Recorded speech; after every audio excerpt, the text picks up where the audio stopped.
Welcome to episode 17 of the Filmumentaries podcast. This is Jamie Benning talking to you from my house here in southeast London. Thanks for all the positive comments on the Mark Mangini episode, which I released earlier this month, January 2021.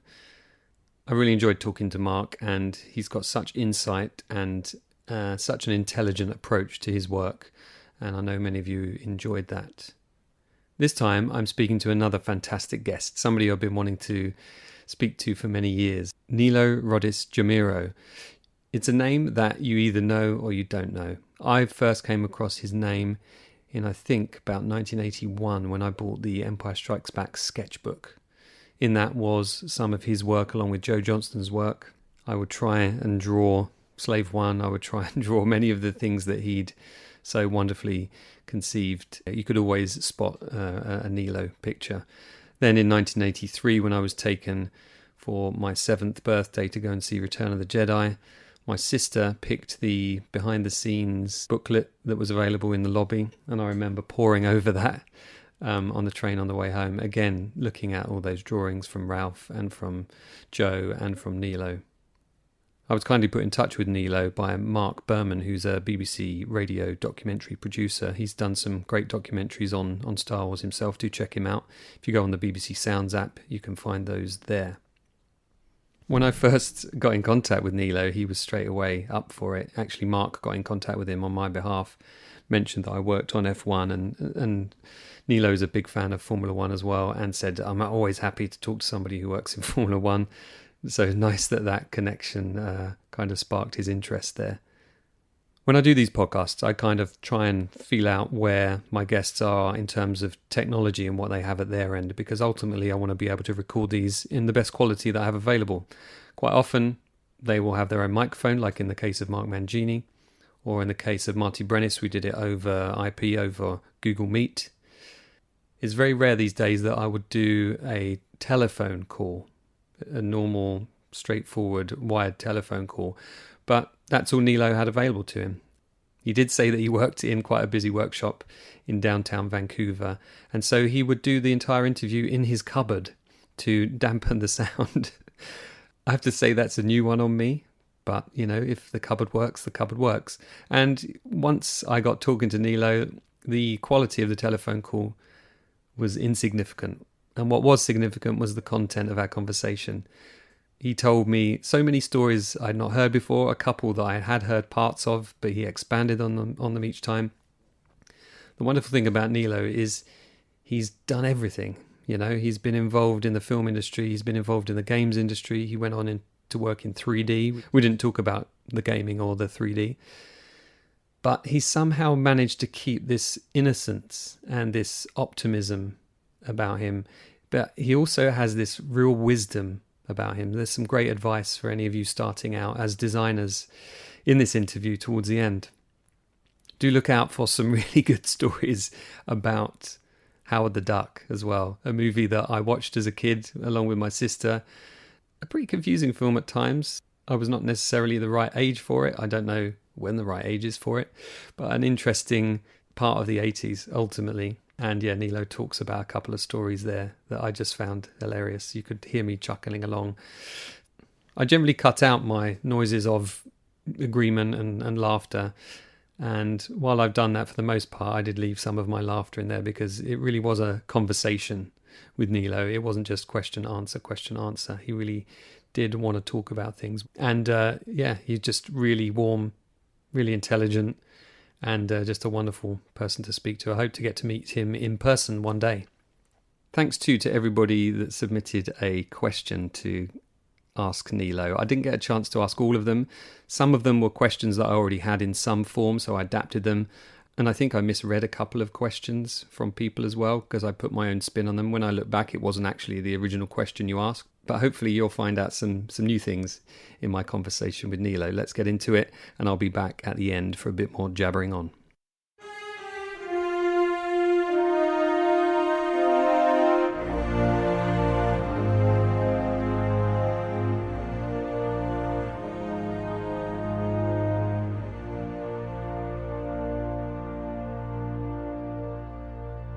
So Nilo, first of all, thanks for coming on the podcast.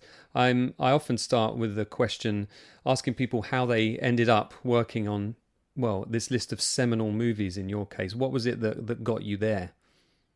So I get a call from, I think it was Joe, who called one day at the office. At that time I was designing military tanks, and I really needed to get out of it. So the phone rang, and I was told, I was asked if I would be interested in an interview. And yeah, if it was digging ditches, I'm in. I hated my job so the following day I went. I met with Joe, and he introduced me to George, and I think that's how it went. George, there was no trappings of any movies or anything, so I had no idea what this conversation was, what I was interviewing about.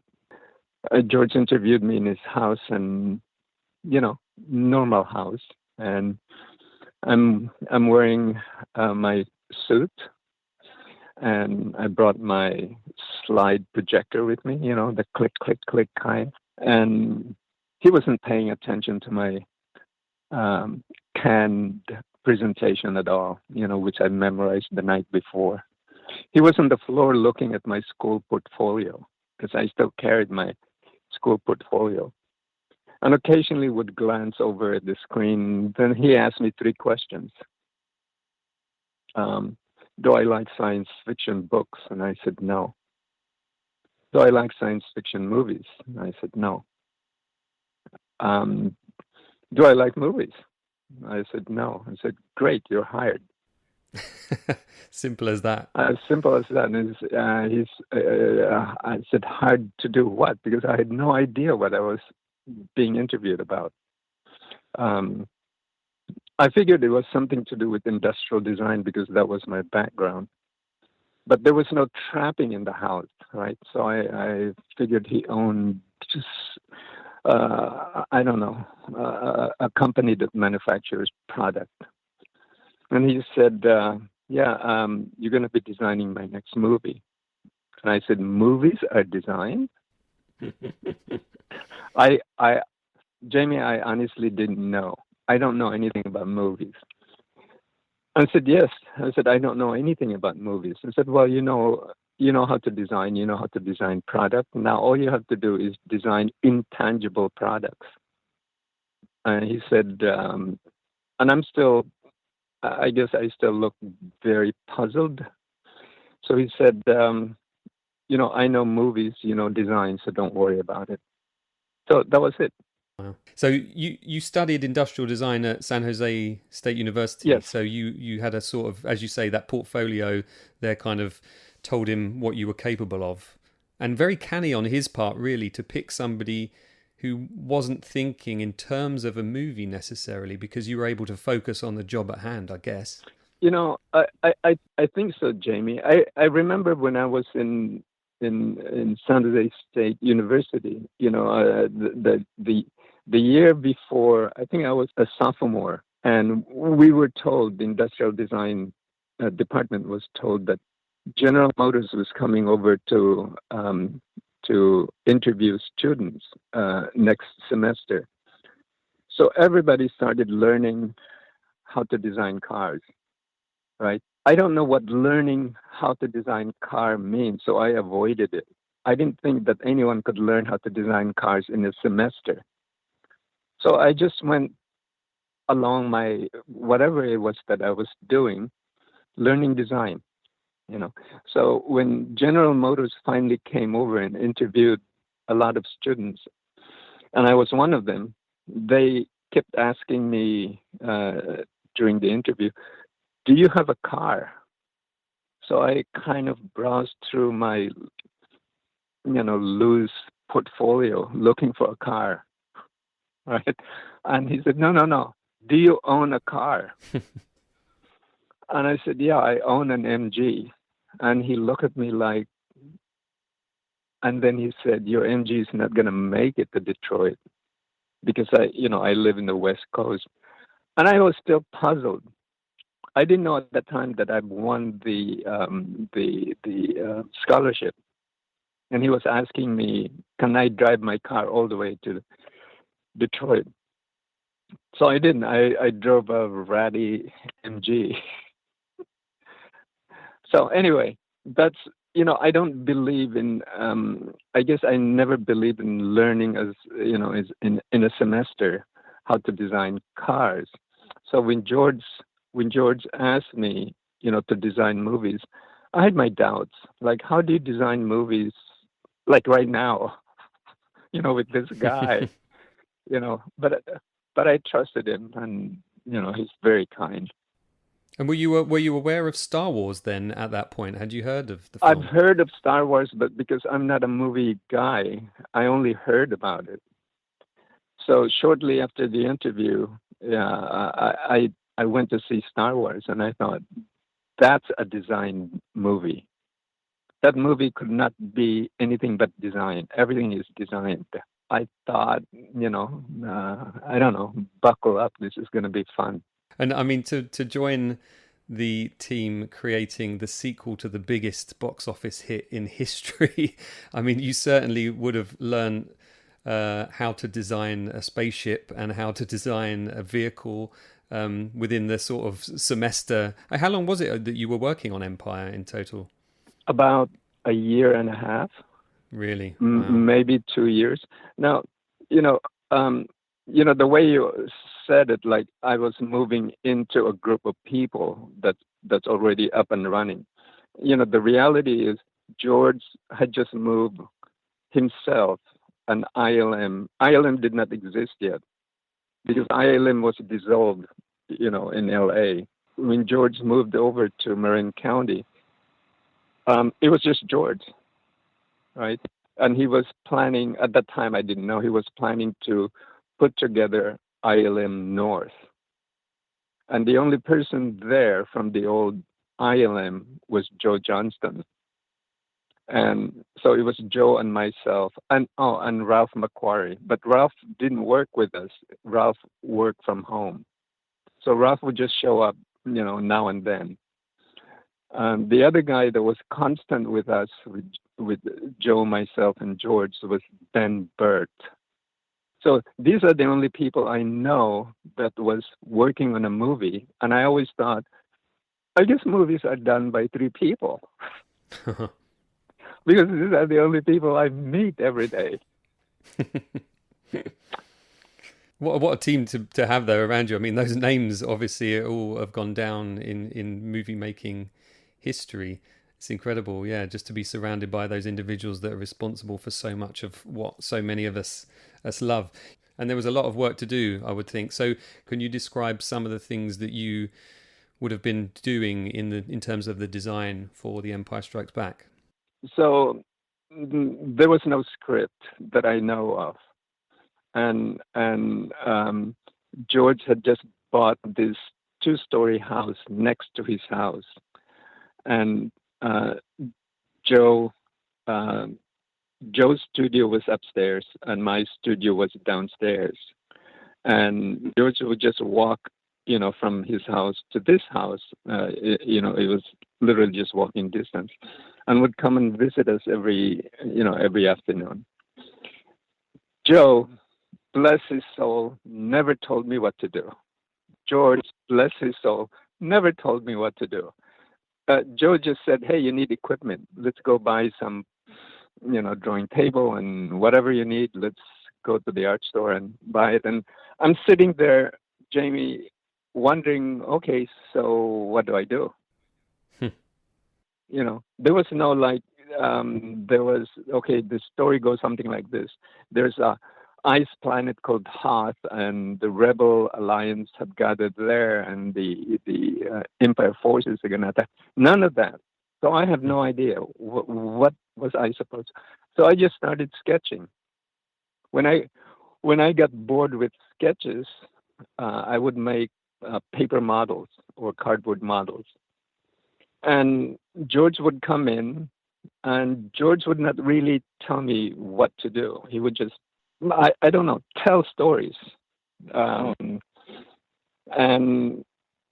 and occasionally look at some sketches.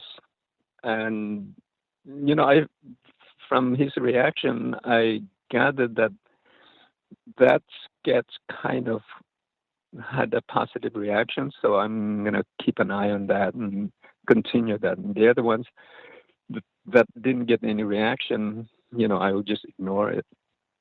And I think the first real assignment that I got from George was there is this character called Yoda.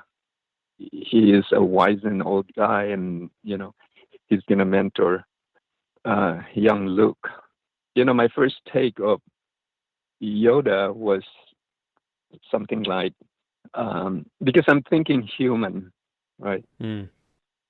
Because there is absolutely no guidance other than there's a guy named Yoda.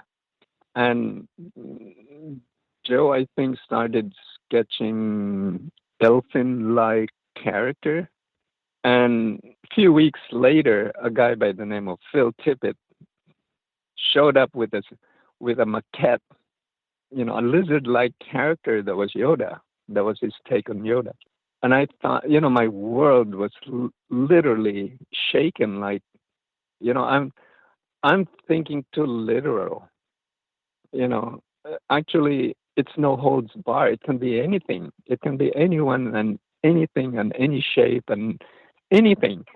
So yeah, that was my first. That was really my first introduction to Star Wars. That like Picasso's character, two eyeballs can be in one side of the face. It can be okay. I would imagine that opened up your world entirely. It really did. It's interesting that approach that George took by not giving you any sort of specific remit. I had a question here about how broad or specific was his remit, and you've answered that. I guess he's just trying to get you involved and get your creative juices flowing without sort of pinning you down, because I'm sort of maybe I'm reading too much into this, but I'm thinking that he's just come off of what was a very sort of distressing episode where he was making Star Wars and he had the producers like heavy-handed, like talking about pulling the plug on it, and the struggles he went through to get the film made. He probably felt that his creative juices were kind of stemmed in some way, and by starting afresh and starting anew, maybe he wanted to give you a very long leash to kind of achieve what you wanted to achieve. The amazing thing about George is, years later, I realized that he was all in on Empire, and he literally hawked everything he had to put it on the line to do that movie. But yet his calm demeanor and, like you said, long leash was still there, I remember. I'm going to jump forward into Jedi. I remember the evolution of Ewoks. Ewoks never really existed in his story. He just said, we need to create a diversion while the rebel attacked Death Star. So there is this moon planet, and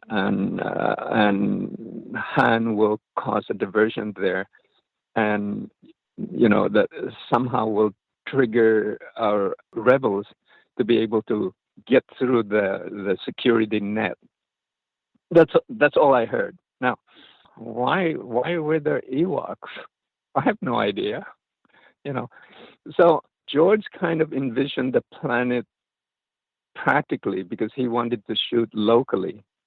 So he knew that somewhere in Northern California where we were at, there's a lot of forests.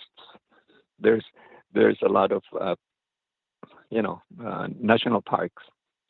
So he envisioned that moon planet near the Death Star as being that greens and forested, and Joe started drawing critters. Pretty soon the critters took over. But there's no direction, right? And I would pick that up and I would go, let me do a critter. But Jamie, I'm from the Philippines. War from my perspective, war came to us without us asking for it. Yeah. So my critter, unbeknownst to me at the time, were just characters that war came to them, and they really didn't take sides. They were just watching war play out in front of them. So I look at Robin Hood, and I look at these critters like Robin Hood's merry men, but not taking sides. They were just up in the trees looking down at the war. So my take on the Ewoks was they were not involved in the war. They were just going, what foolish these mortals be, kind of, detached view of the world. So I never saw them carrying clubs or flying or beating up on the stormtroopers. But that would make for a dour kind of filmmaking, wouldn't it? And certainly there's no merchandising opportunities involved in that. Yeah. So what did your critters look like then? What, in comparison to how they ended up? Well, because Joe did the Ewoks in a way that was human-like. They behave like human. I made my characters behave more like animals, more like bird-like, or they could not hold guns. They were just characters in the forest. That's all they were. Avoiding the war as much as anything. It's not so much avoiding the war. They don't know what war is. Uh-huh. It's like a deer during World War II. Yeah. So, after a while, clearly I was losing that battle, and, I started joining Joe and his version of the Ewoks. That sort of explains how George allows evolution to take root and adapt. He never really said, and then there are these guys. Really interesting approach, isn't it? To do it that loosely. Yeah. You have talked about, and I'm sure my listeners would be happy to hear the story that they've probably read before, about your design inspiration for Boba Fett's ship Slave One. Would you mind retelling us that story? So, as an industrial designer, I'm always looking for the simplest, most iconic form that I can find. And when given an assignment, I start looking around, because I in my days there was no internet, there was no, you don't Google. You sit down in front of a white paper, and the white paper says, are you worthy of me? Are you going to soil me? So the first thing I do before I doodle is I actually walk around and look at things, whatever, open the hood of an engine and look at that armature, look at how that thing, whatever, so that's steeped in your brain 24 hours. I'm looking for something. I'm looking for a ship. My daily drive was 87 miles one way. And in those drives, I would drive past Stanford University, and at Stanford there is this thing called the linear accelerator.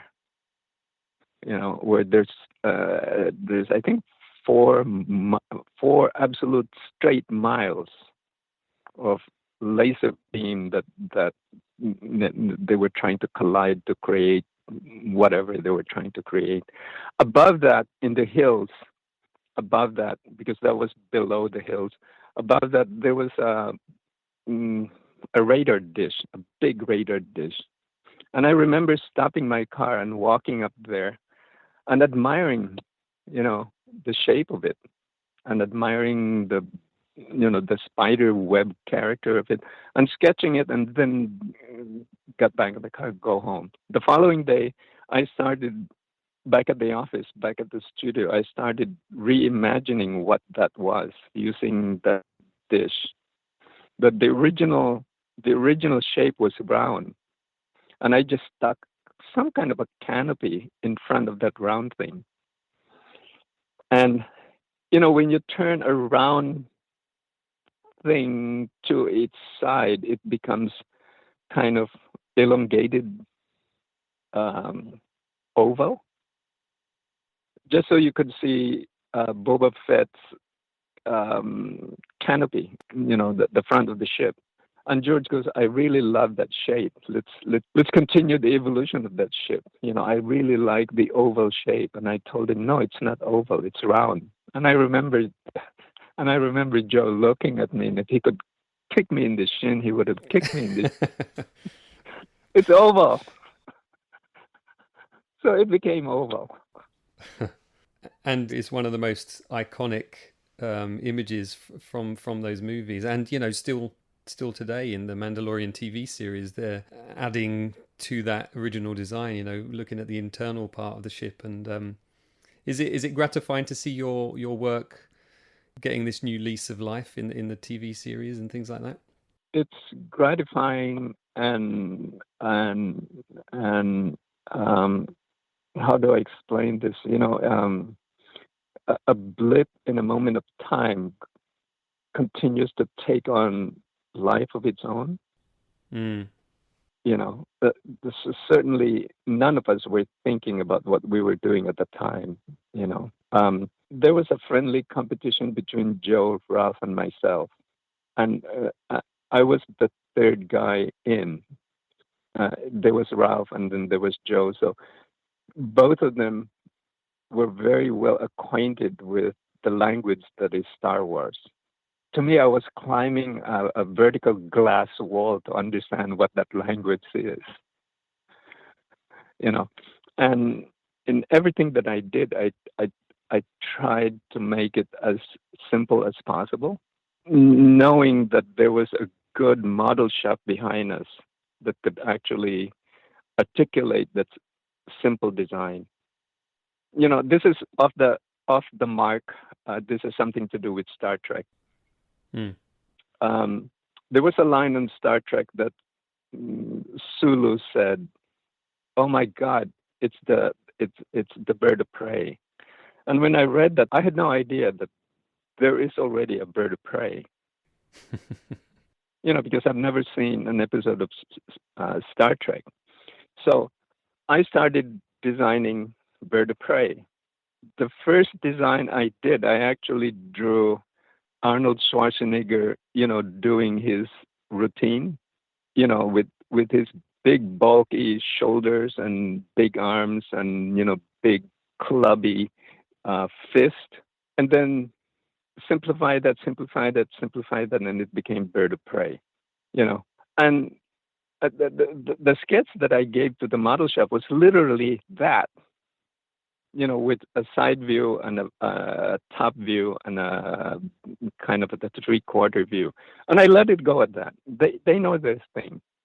If I was a model shop, if I was a model maker, I don't want to be told precisely what needs to be done. Otherwise, there is no part in me anymore. So pretty much like George treated us, I did the same to model makers. I just need for it to look kind of like this. Everything else is yours.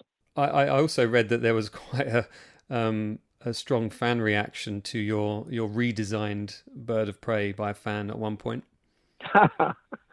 I was asked to do a talk along with Leonard Nimoy and Harv Bennett, and I've never done this before.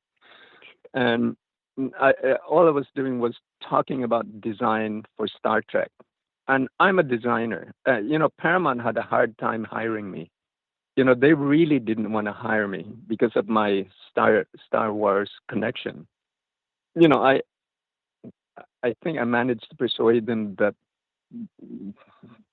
that's Star Wars. It would be very foolish of the designer to bring Star Wars into Star Trek. Those are two different languages. You know, you don't mix them together. Anyway, so in one of these film talk, a woman raised her hand and said, after my talk, he said, "How dare you change the design of Bird of Prey?"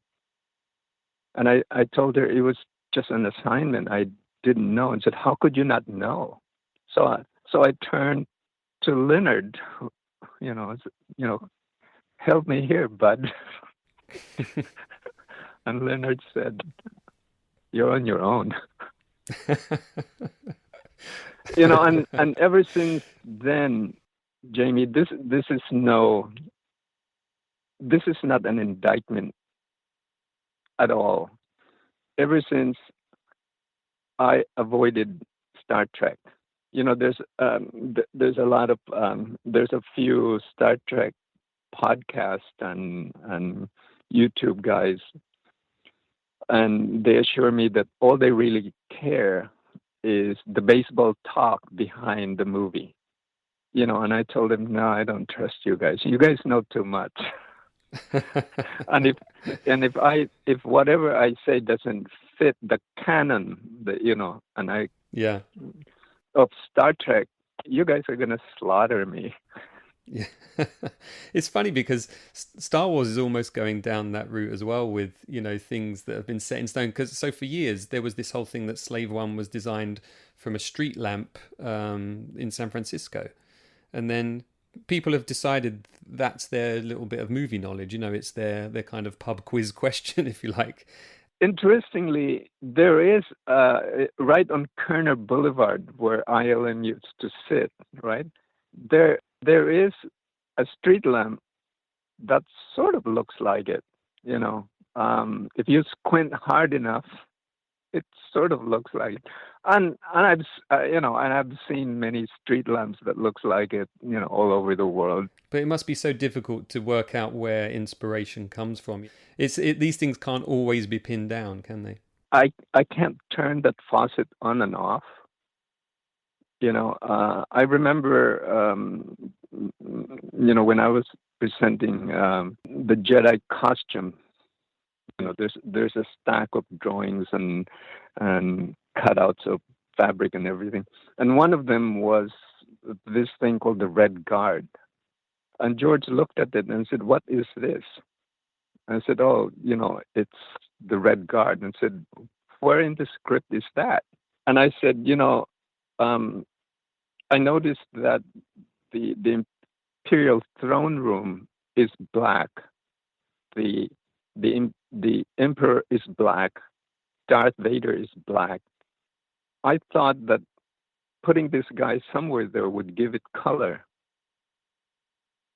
And I remember, I think he blew it off one time, and then he asked for it later on. I remember him saying, "Do you even have that in your budget?" Because the budget for costume was so tight. And I lied, and I said yes. And now there's history behind that thing, right?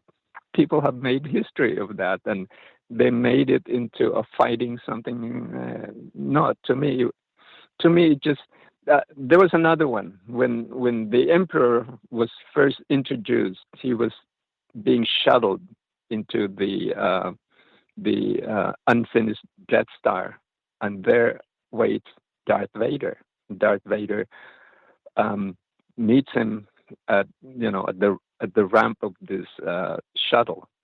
And when I read that, and I thought, that's not right. That's kind of like the Pope arriving all by himself. That makes no import whatsoever. Shouldn't there be fanfare? Shouldn't there be a gaggle of cardinals behind this Pope? So I did. I started sketching these things, and every time George sees it, who are these people? And I said, "Oh, they're the cardinals." I said, "What are you talking about? Who are the cardinals? Who are they?" And I explained to him that that scene would play so much nicer. They don't do anything, but it gives so much power and import on this one guy that is arriving.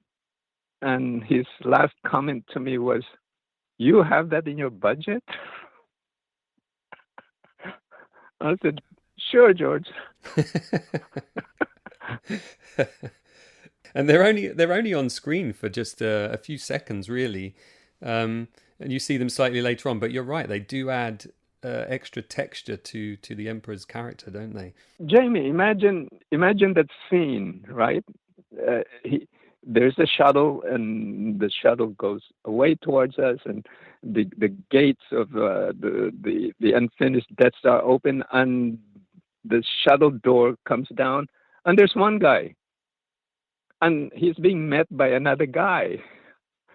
All of them dressed in black, and I go, it no, but I was not being obstinate about it. You know, what I'm trying to say is George allows it, and that was the beauty of George. Princess Leia's slave girl outfit. The first time that was presented, he was horrified. And Disney to this day is so horrified about it. They want to erase it from memory, or they will never show that again. They promise to never make that toy. They promise to never make money off that. It's interesting, though, that you say that George allows you to do that, because before you were on Jedi, was it at the same time you were on Jedi? You were loaned out to Steven Spielberg for Poltergeist as well, weren't you? Yes. And how did Steven differ as a sort of head of the creation, as it were? I don't think Steven really knew much about what my role was. To Steven, I was just Nilo there for Steven to deploy. And I never really brought any other issues other than I'm here to take care of Poltergeist. The awkward thing was when I was doing Star Trek 4, I think, for Leonard Nimoy, and George, in the middle of that, George loaned me to Howard the Duck, and my assignment was very simple: get us to principal photography. The story goes something like this: I'm in Hawaii. One of the secretaries called me from Hawaii and said, "Hey, Nilo, how are you?" I'm in the lobby. I don't go, "You are? Oh, come down. Let's go have a drink." He said, just kidding. Here's George. And George goes, "We're sending you a ticket. You're flying back to Marin County." And I said, I'm here vacationing with my wife and my child. I said, "I'll send you back as soon as you're done with this meeting." So, flew to have the meeting with Gloria Katz and Willard Hike, and that was the first time I've ever heard of Howard the Duck. And I'm sitting there, Jamie, wondering, why am I here? I don't know anything about Howard the Duck. I'm full-time at Paramount, and I don't know anything about servos. I don't know about puppets. I don't know anything about this. But, I sat there for however the meeting went, and it went on and on and on. And finally, it was just George and I, and George said, "The guys that are making Howard the Duck, it doesn't appear that they're going to make it on time.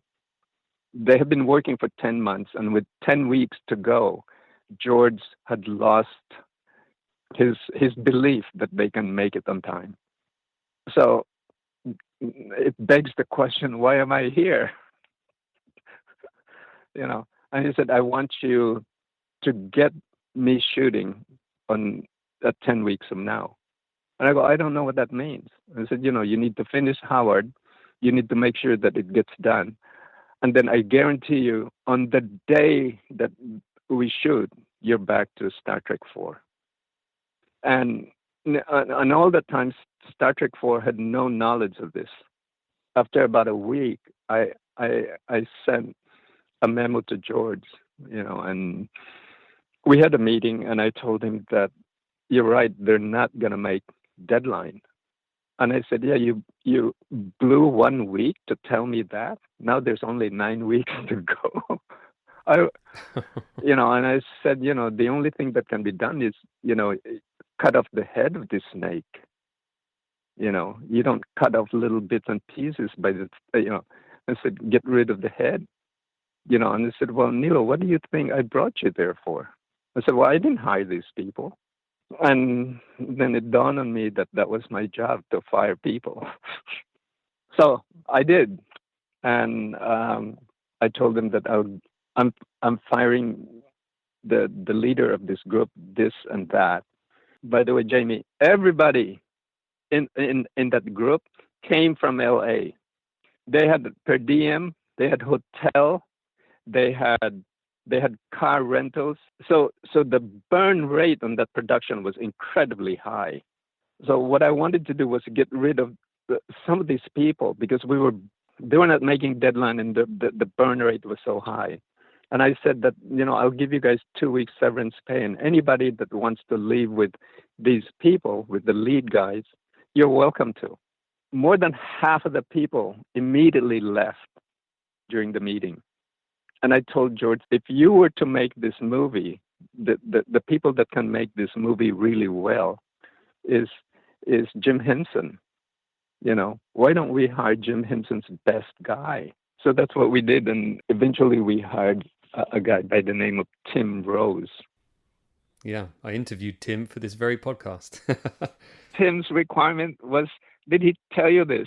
Tim's requirement was a burnt orange soft tail Harley waiting for him. He didn't say that, no. Oh, you must go back to him, Jamie. I will. I had to get that bike, before he arrived. I had to buy that bike. It cost me $18,000 at the time. Jeez. That was his requirement. Otherwise, he wasn't coming back to the States. Oh my goodness. I'm surprised he didn't tell you that. But anyway, there was another event. By this time, I rehired a lot of people, and I did a 3-shift day. Right, there is a day crew, a night crew, and then a midnight crew, just to keep deadline. And I would come in every time after supper. I would come in to see how the crew is doing. Every night I would come in with, I think, 4 days to go or 3 days to go to a rehearsal. The first duck head is finished. The crew is having dinner. I go to the shop. The shop is empty. There is duck head number 1 with a wire sticking out on the back of the head and a big battery sitting next to it. I connected them and burned the head. The head literally jumped around smoking. There are at least 15, 17 servos inside that head. I burned all of them down. Oh, jeez. What did you do? So I went back to the crew. They're eating pizza. And I asked them how they were doing, and they said, we just finished duck head number 1. And I said, great. I said, I tell you what, you, and you go home. Take a rest. You, and you stay. And, they were kind of puzzled. And after the rest of the crew left, I'm left with about 5-7 guys. I told them that, I committed the greatest sin in the world. I burnt head number 1 accidentally. The air in the room was sucked out. And, everybody sagged. And then one guy said, I think I can rebuild that part of the head in 1 hour. Instead of 5 days, I can do that in 1 hour. And another guy said, I think I can bake the face, the it's called a shram, that rubber face. I think I can bake that in about 45 minutes. Anyway, the crew got together and they finished it on time, you know. And the only request I had with George was, instead of 8 o'clock rehearsal, I pushed it back to 5 o'clock in that afternoon rehearsal. Monday we shot, and there is this unspoken language in movies that when the camera, the director, on the first day of photography, moves the camera, it means he accepted that set or he accepted that scene. When Willard moved his camera, I looked at George, and George gave me the thumbs up. I'm free to go. Huh. Wow. So that was how I did that. Palpable relief, I could imagine there, just getting out of that situation. It's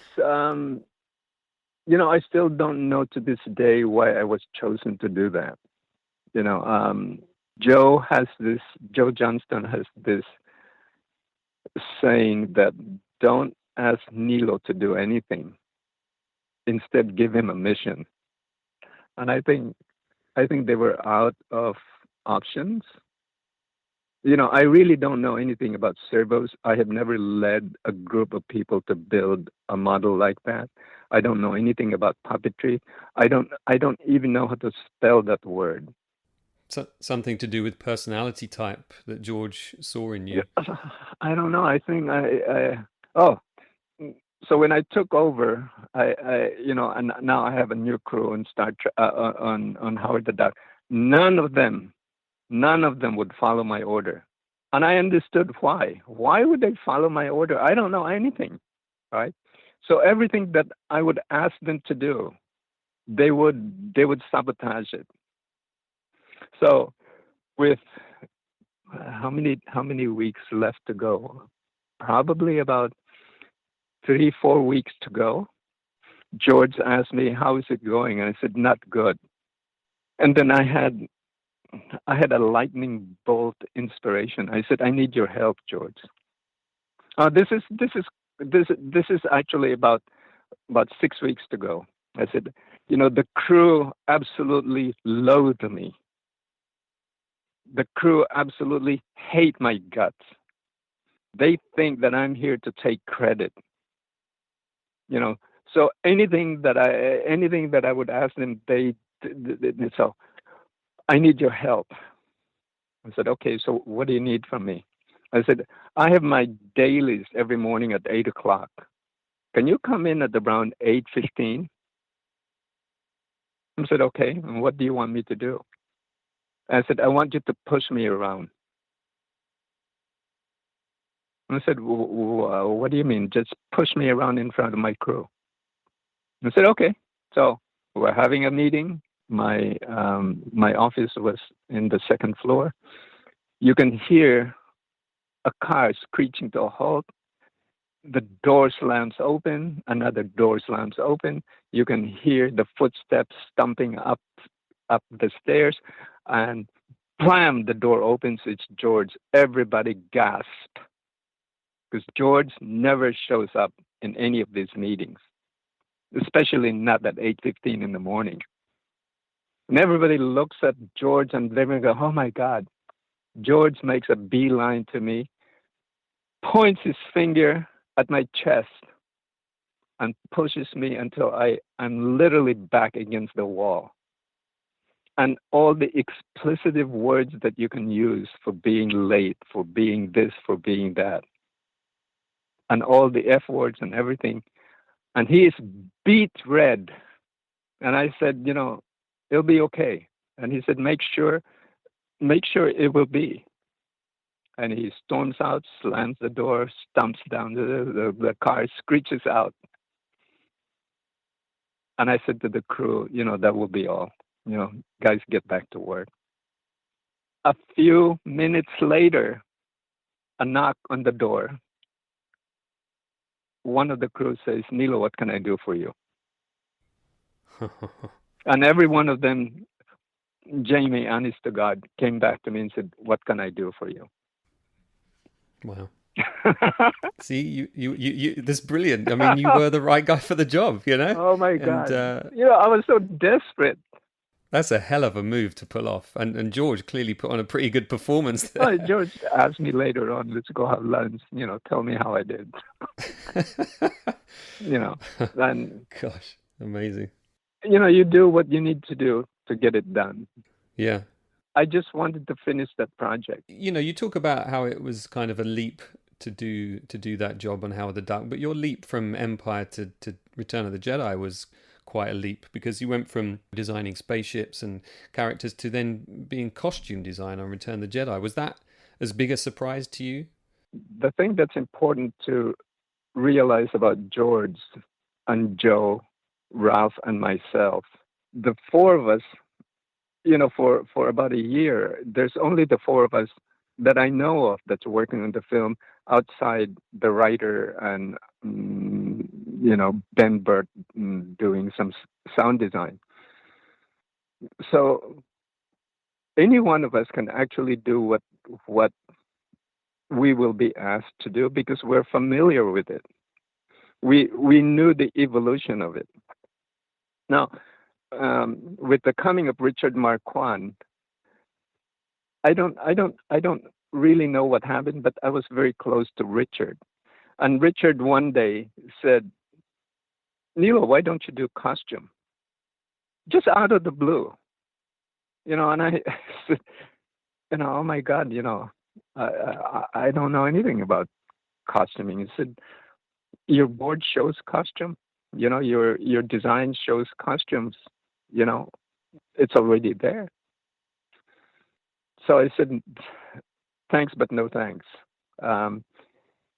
Usually, Joe and I start pre-production to production and then post.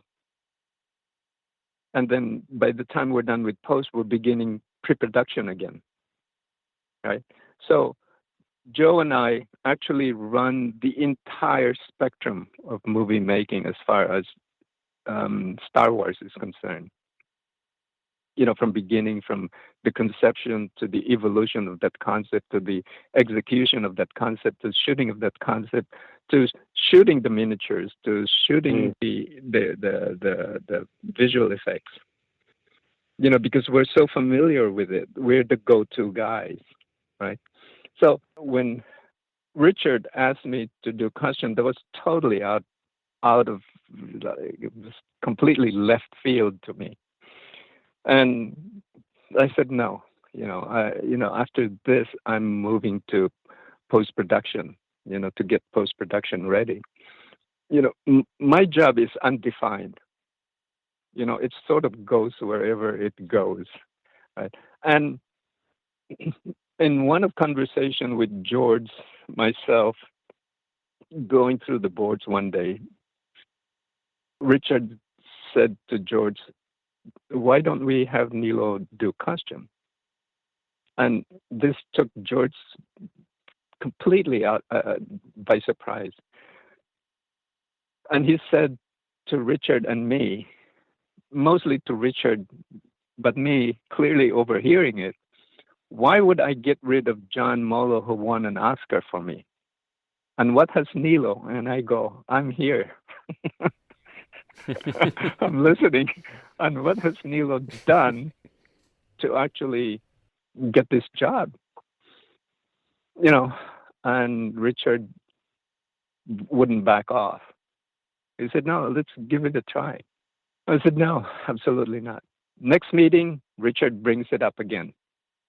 And George, I don't know how many times Richard has brought this up. Finally, George said, "Okay, Nilo, I'll give you 1 week."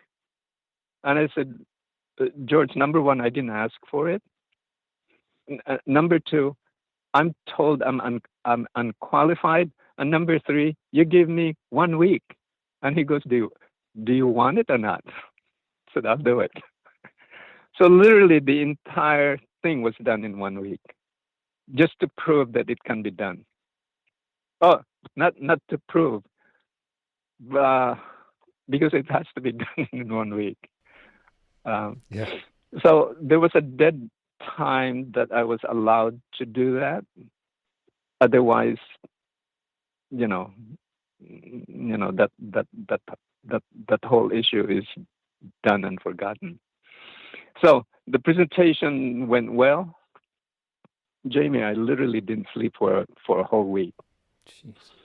The, the halfway through the presentation, I noticed George took over, and there are some shots of me during presentation looking like I needed sleep. and and the meeting's done, and George says, "Great job," and he's walking away. He was the last guy to leave the room. I raised my hand and said, "Hey, wait a minute. What does this mean?"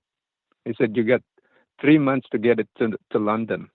I'll see you later." Huh. That was it. Wow. And within that assignment that you've got there, were the words spoken like this? Oh, by the way, we need you to do another Stormtrooper. We need you to take the most iconic design in the previous two movies and make a new version of it for a particular scene. I'm talking about the biker scout, of course, which you designed. What kind of processes did you have to go through to design that? Because surely we now joke about stormtroopers not being able to shoot people, but these new biker scouts, as they ended up being called, had to ride on super fast bikes. And how did that kind of affect the design that you came up with? So that whole assignment came about something like this.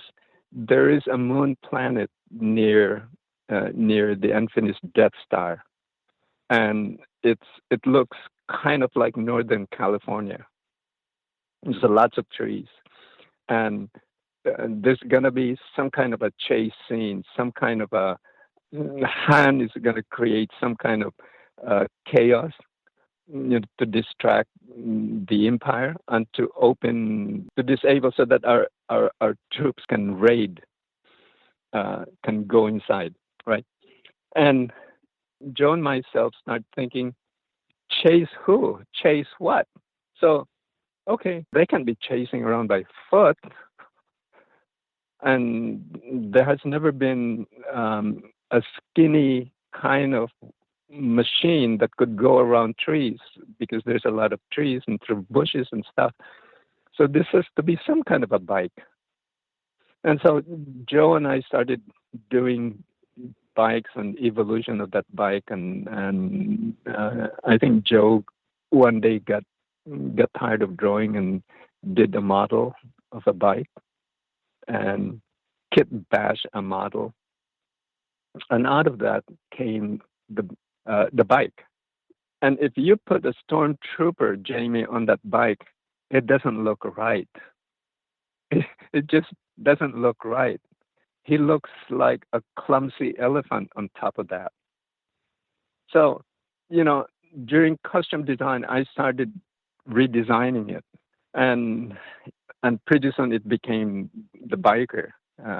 And the metaphor that I was looking for was, a racehorse. Mm. Okay, if you've ever seen a racehorse, they have blinders. They can only look forward. They can't look side to side. So I put a blinder for whatever reason. It absolutely makes no sense. It became incorporated to the helmet. And then I did a sketch one day where the entire upper front faceplate of that helmet open up, and you see a human face. And I remember George horrified looking at that sketch and said, "What makes you think that there are humans inside it?" I didn't know. So I just told him, no, this is for your actors, George. While they're waiting for the call or waiting for the shot, they can actually open it so that they can breathe. I didn't know. I was just winging it. He said there's reason that there are so many of them getting shot and getting killed, and we don't have any emotion on it because we don't know what it is. That was his thinking at that time. Now it has changed, right? Now we know that there's human inside that. Yeah. So one of the things that George asked me, once he saw the helmet finally finished and how comfortable the helmet was, the biker helmet, was he asked me to redesign the original Stormtrooper helmet, not change it, but made it more comfortable. As an industrial designer, my first concern is how is it being used? It's not just a thing that you put over your head. There's going to be multiple sizes of actor's head. And, when they suddenly turn left or right, the helmet cannot stay looking at one, the helmet cannot, they have to be attached to the head. The helmet that I did was actually designed starting from how it's being worn, how comfortable it is for the human, for the actor, and how safe is it, once they snap it back. That's on me as an industrial designer. I think that way. It's not just plastic shaped thing that you put over your head. When you were designing some of the characters for Return of the Jedi, like in Jabba's palace and things like that, would you be involved in the naming of them as well? No. Or were those names given to you, or were they named after you designed them? Mostly, I think after they are designed. It's in those instances, Jamie, it's like you load up a shotgun and you fire, right? You just create as many characters as you can. And some of them works and some of them not. And some, George has a habit of just sitting down with a red felt pen, and you put a sketch in front of him. And if he doesn't do anything to it, you remove that sketch. You put another one in front of him and he marks it red. And he can't tell you why he marks it red or why he doesn't mark it. It's just a quick reaction. And all the red marked sketches goes this way and all the unmarked goes this way. And we would look at it, Joe and I would look at it and say, I wonder what's in it that he saw.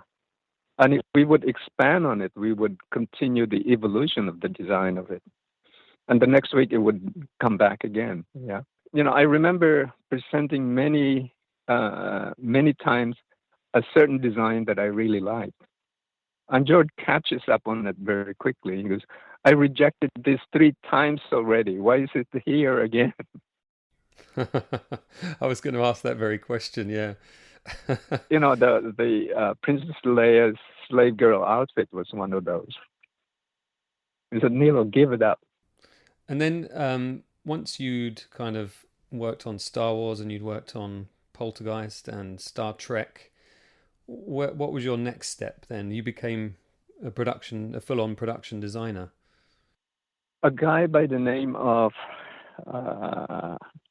Dwayne Dunham, one of George's editor, came by one day and he said, I'm shooting a movie in Namibia. I had no idea where Namibia is. Why don't you come along and design this movie for me? And, it was at that time that I didn't know where I was going. And I thought, designing a movie, sure, let's go. So Dwayne and I flew to London, met up with George to say goodbye to George and got his blessing. And then we went on to Namibia. Now, that movie was never made.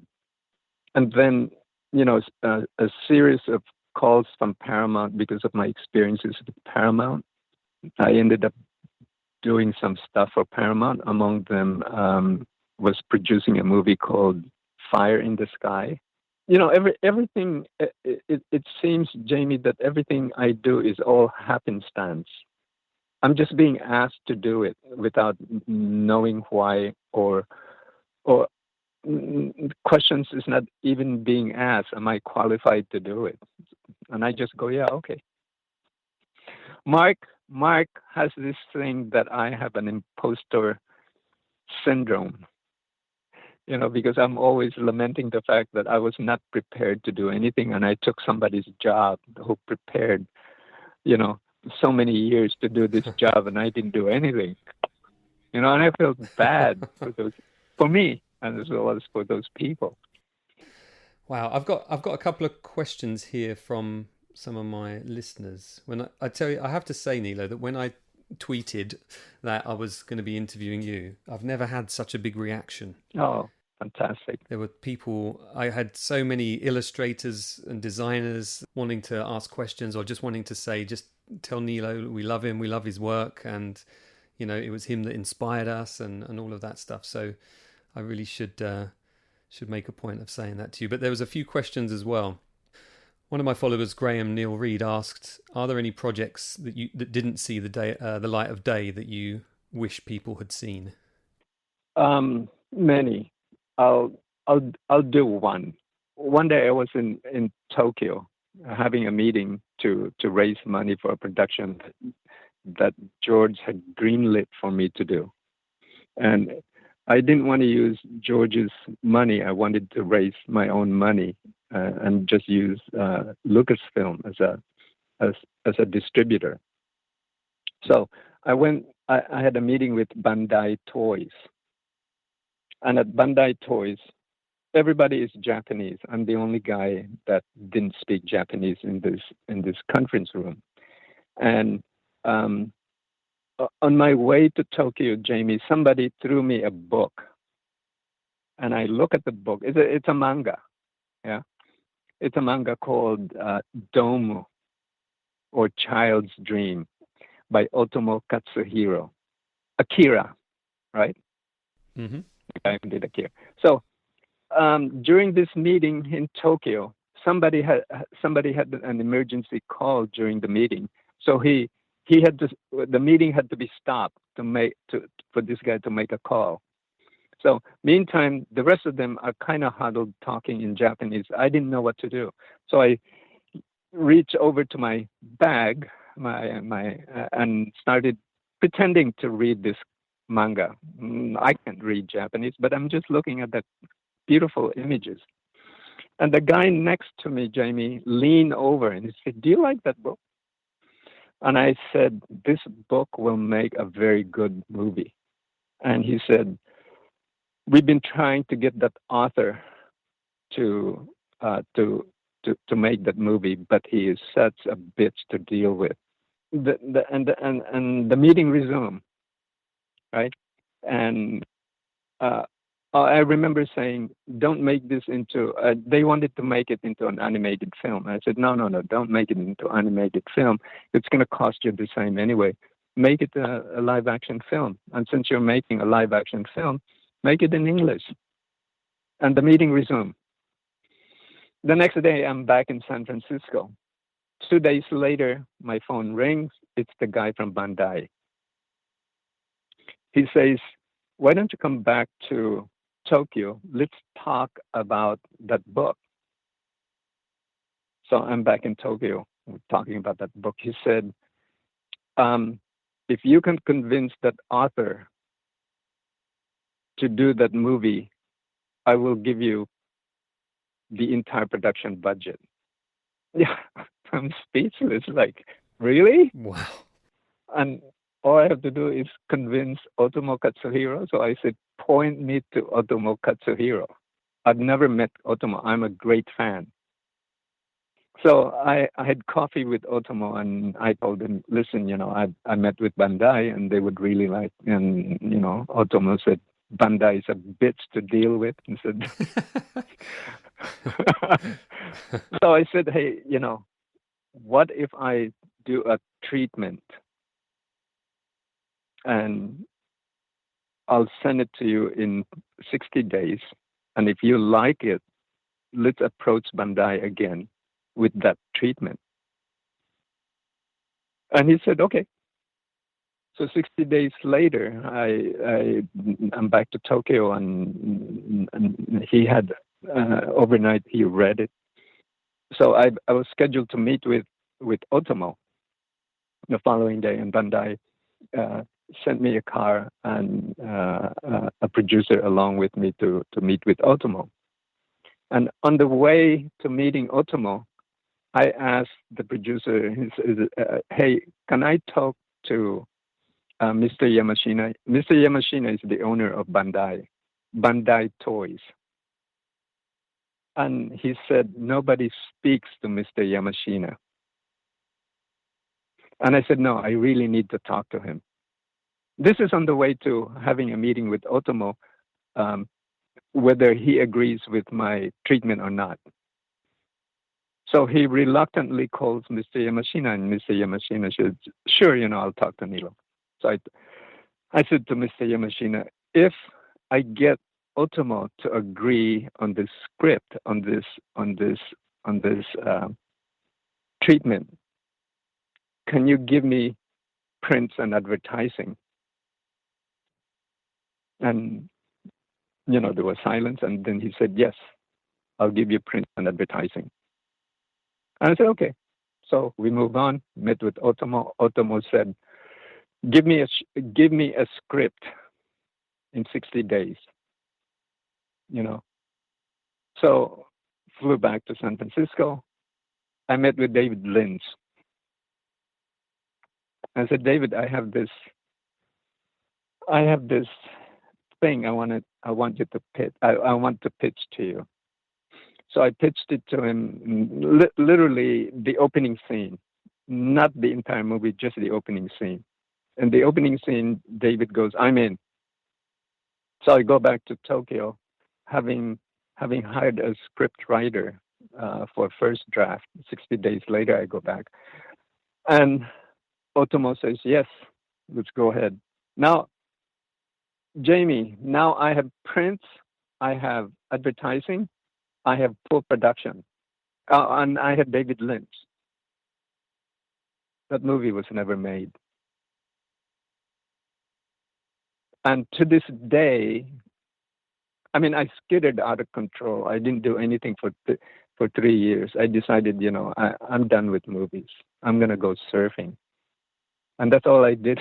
I did for 3 years. I just did nothing but surf. Until one day, John Lasseter called me and he said, hey, you want to design a character for me? And that's how I got back into film again. But how do you lose a project like that? Now I realize that it's very common. Movies is played with very, very heavy politics in mind. So I wish that had been made. I don't know who has the rights to that now. The story is amazing. The story proposes that when we were born with supernatural powers. We can do just about anything. We are godlike when the minute we are born. The second we start learning things, we lose the power. Okay, that's the condition. The author, Otomo, then proposes that as we age and we become senile, meaning we are a child again, would that power come back? Amazing question. Amazing question.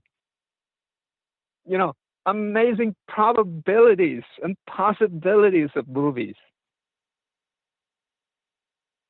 And that's all he asked, right? And the movie and the story is about a little girl who never lost that power because she remained innocent, and an old man who has become senile and his power is corrupted. But they have equal power. Oh my God. I tell you what, I'm not the only one that's going to be listening to what you're saying that is absolutely relishing the idea of the live action version with you involved, with David Lynch involved. Wow. Yeah, and David, God bless his soul, I didn't have to pitch him anything. I just literally told him the opening scene. And he was in. So how and years later I realized this is common Hollywood story, that movies are canceled this way. I remember doing a movie for John Hughes, and Disney really wants John to do a remake of their existing properties, 101 Dalmatian and so on. John had just finished Peter Pan, and his version of Peter Pan is at World War II. Captain Hook is a German submarineer. It is so wonderfully weird and so John Hughes. But at the same time, John really wanted to go back to his roots and just make $10 million movies. So he sent me to New York to put together a production to get ready to do a movie called Tickets. Tickets is about closing of a venerable theater, one last play in the theater, one last band playing in this theater. And the night before, tickets are to be sold and people are lining up. And that's the entire story. That's the entire story. The kind of story that only John Hughes can pull off, right? I'm in love with the movie. And John wanted to make this movie. So I go to New York, get his production ready. And literally with literally a couple of weeks before principal photography, Disney cancels us. And John never made a movie after that. Yeah, like John never really has to make movies. But it's common. Yeah, a previous guest of mine who worked in animation told a very similar story in an episode of my podcast just a couple of episodes ago, where he had a stop motion animation film with Henry Selick, and everything was built, everything was ready, and Disney just pulled the plug, and that was the end of that. And then they invited them back there years later to destroy, or months later maybe, to destroy all of the characters because it's their property. Yeah. Wow, I love Henry Selick's movies. Yeah, me too. Yeah. Is there a design? This was a question from Miles Watts, who is also a listener and a follower on Twitter. He asked, is there one of your designs that you think has endured above and beyond the others? One that kind of, whether it's in your own mind, whether it's endured, or whether it's sort of held that kind of status in the cultural domain?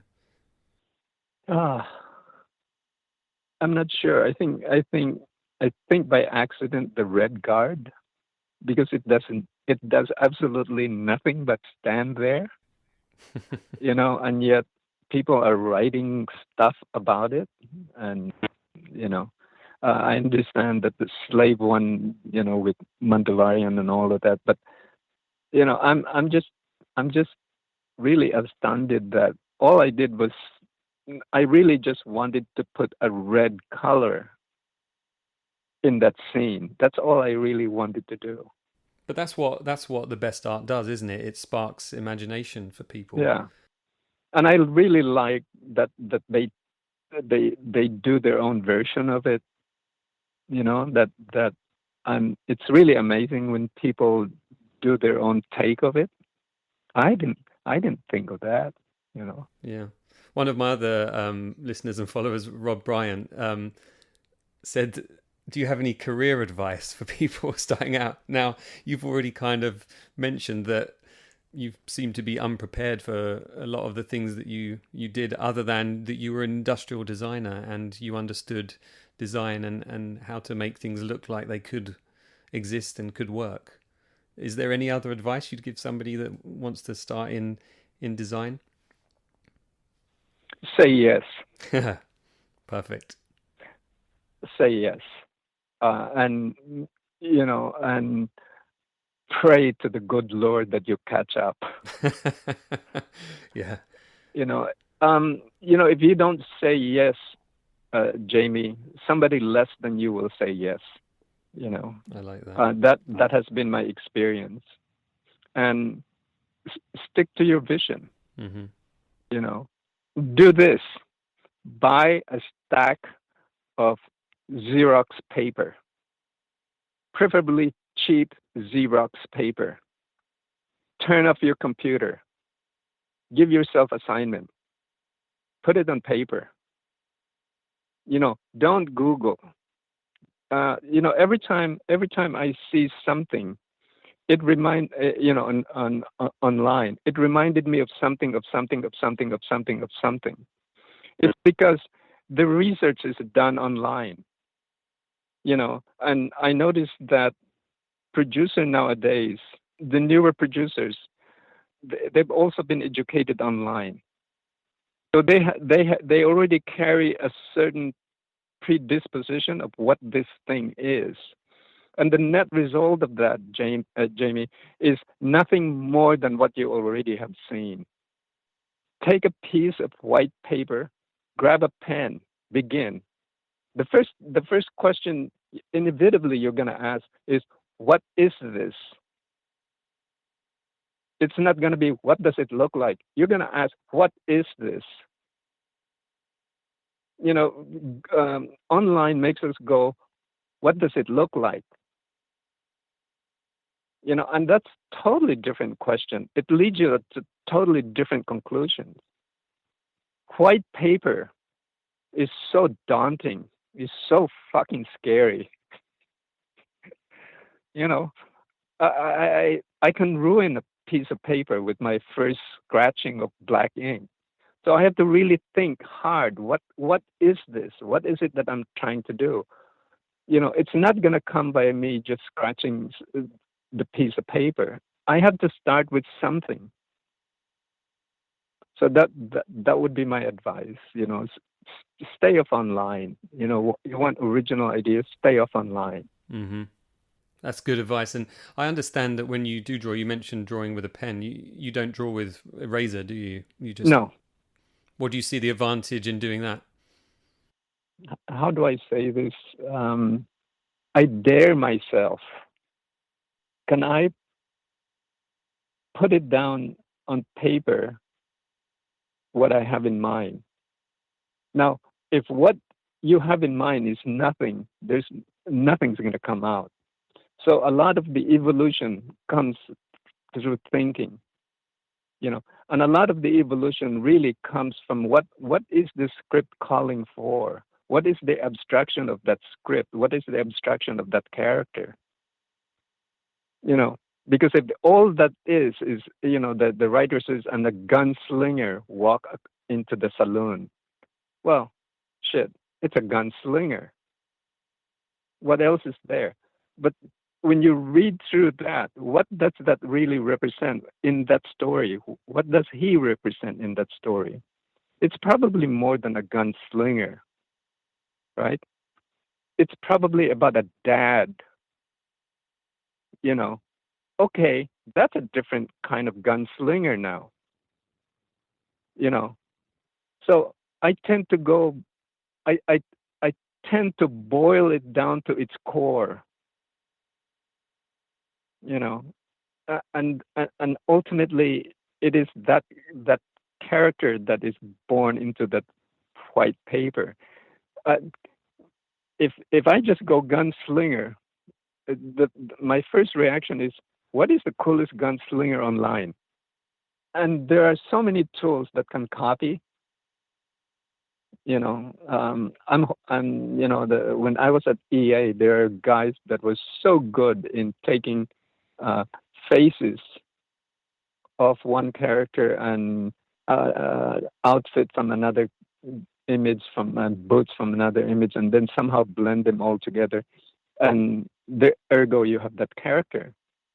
And but there's something wrong with that character, that final character. You've seen it many times before, but your brain cannot quite figure out, but your brain kind of knows that it has seen it before. You know, that there's nothing original about it. Now, there are times that you don't need to be original, you know. but even then, as a designer, screw it. As an artist, put your flick on it. Make it a Jamie.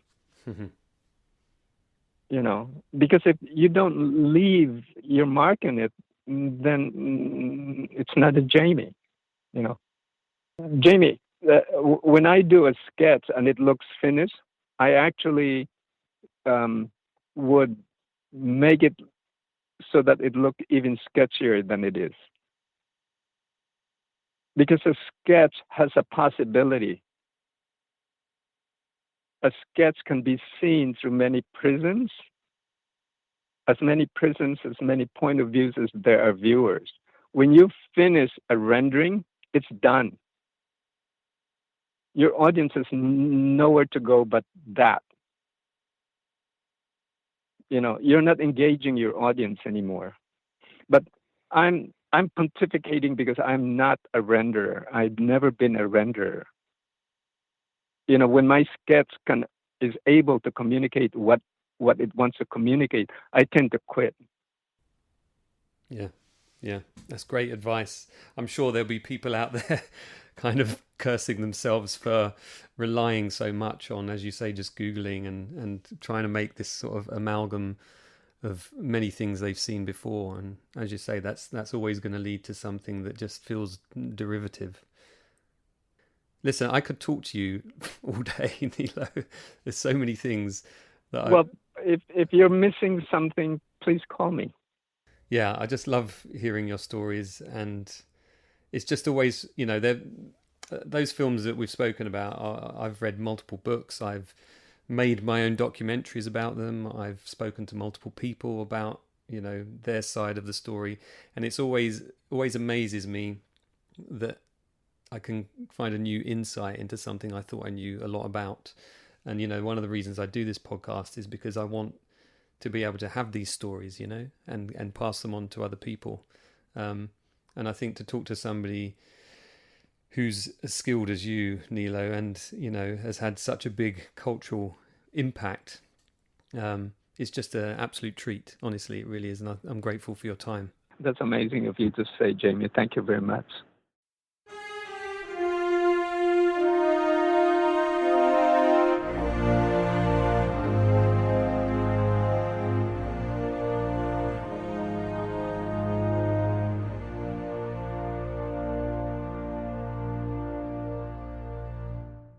Well, I hope you enjoyed that podcast there, talking to Nilo Rodis. I mean, wow, what a guy, right? What fantastic stories. And God, would you have loved to see that live action or what? David Lynch, Bandai Toys involved. I mean, it could have been fantastic. But as Nilo said, a lot of these things slip through our fingers, and things that wouldn't necessarily work come along and surprise us. So it's just the way the film industry is. Hopefully for the next episode, I'll be speaking to Colin Gowdy or Goody. I'm yet to find out the right pronunciation. He's an editor, worked with Gareth Edwards on Monsters and, of course, Rogue One. So I'm going to be finding out some interesting stories from Colin, hopefully. He's currently locking a picture at the moment. He's in the edit and scrabbling to get it done. And he said to contact him in February. So hopefully that'll be one of the February episodes. Still trying to get Howard Kazanjian to let me know when is good to interview him about his forthcoming book. So hopefully that's coming along as well. And I'm also chasing up a number of guests. One person that worked in model making and a woman who worked on 2001 with a few interesting stories. Hopefully I can get her to agree on that. I did also contact Peter Beale, who worked in the British film industry as a third assistant director, working on many iconic films through the 60s and 70s, eventually becoming a producer, and he managed 20th Century Fox in London during the production of Star Wars and Alien. Very interesting guy. We've had a few emails to and fro, but unfortunately he's declined the interview, saying that with just audio, isn't that going to be a bit boring? He obviously hasn't got on board with the podcast revolution, but he said when COVID is out the way, I could go visit him and I could do an interview in the same vein that I did with Robert Watts and Ivor Powell. So hopefully that will be something to look forward to in the future. One other idea I've had why the Ivor Powell documentary is being delayed because of the delay of the film BIOS, the Amblin Universal co-produced picture, is that I might use the assets, the audio assets of that day I spent with Ivor and my friend Paddy Tyndall there shooting, again, a nice conversation, and then we just were rooting around in some old boxes he had with some old bits and bobs, including scripts from Alien and a big folder from Blade Runner. He's now put them all, of course, into very safe storage. He did used to have a whole bunch of props, actually. I think we talk about that at some point. So listen out for that. It will be more in the style of a radio documentary rather than a podcast, because it will have bits of me interjecting, because it wasn't recorded as a podcast at the time. It was recorded for video. But I just thought it's a good way to get that out there. And then when the video comes out, you'll see an expanded version of that, which is a bit of a feast for the eyes, all thanks to Paddy's wonderful camera work. Thanks as always for your support, particularly those of you that donate on Patreon. I am doing this in my spare time. I am homeschooling at the moment. I am not furloughed at the moment. I just have very, very little work coming in, just a couple of days a month at the moment, while things are quite quiet on the sport front. Formula One's coming back in March, and hopefully I can jump straight back in and start earning some proper money. But in the meantime, and continuing on after that, I do appreciate any of you that can support me by just giving $1 for each of the episodes.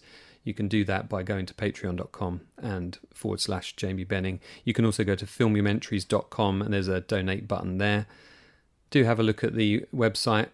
It's been updated with some new banners and a new theme. The banners were by Lee Hammond. Really appreciate your work, Lee, picking out some really nice iconic graphics for the banner at the top. I'm going to be including a few more articles and things on there about my conversations with these podcast guests and using that as a conduit to either SoundCloud or Apple or Google or Spotify podcasts. Do subscribe, though, if you can, on those podcast platforms. And I am keeping an eye on how many listeners there are. It's a very difficult thing to do. You can't really get accurate stats on that. I can see what listeners I have on SoundCloud. I can see how many people have reviewed or rated on iTunes in my own country, but I do see via my sister's login in the States, there have been some really kind comments on Apple Podcasts on the podcast reviews page as well, so I appreciate that. Keep them coming. It keeps bumping me up. One website I did come across is podcharts.co. And on there, you can put in your podcast details and find out where your podcast currently sits in a particular category, mine being TV and film, in certain countries. And if you get in the top, say 100, 150 podcasts in that category, they send you a notification. So this week I found out that the Filmumentaries podcast was 15th in Italy and 28th in Hong Kong. And I think I was 47th in Ireland as well. But it's really encouraging to see people getting behind this, and I do really, really, really appreciate your support and your interest and all the comments on Twitter and Facebook. As always, a big shout out to Michael Hewitt-Brown for his fantastic theme tune that he wrote for me for the podcast. Mike's a great guy, a really good collaborator, and he's here for all of your music needs. Give him a shout. You won't be disappointed. Stay safe, and I hope you can join me for the next episode of the Filmumentaries podcast.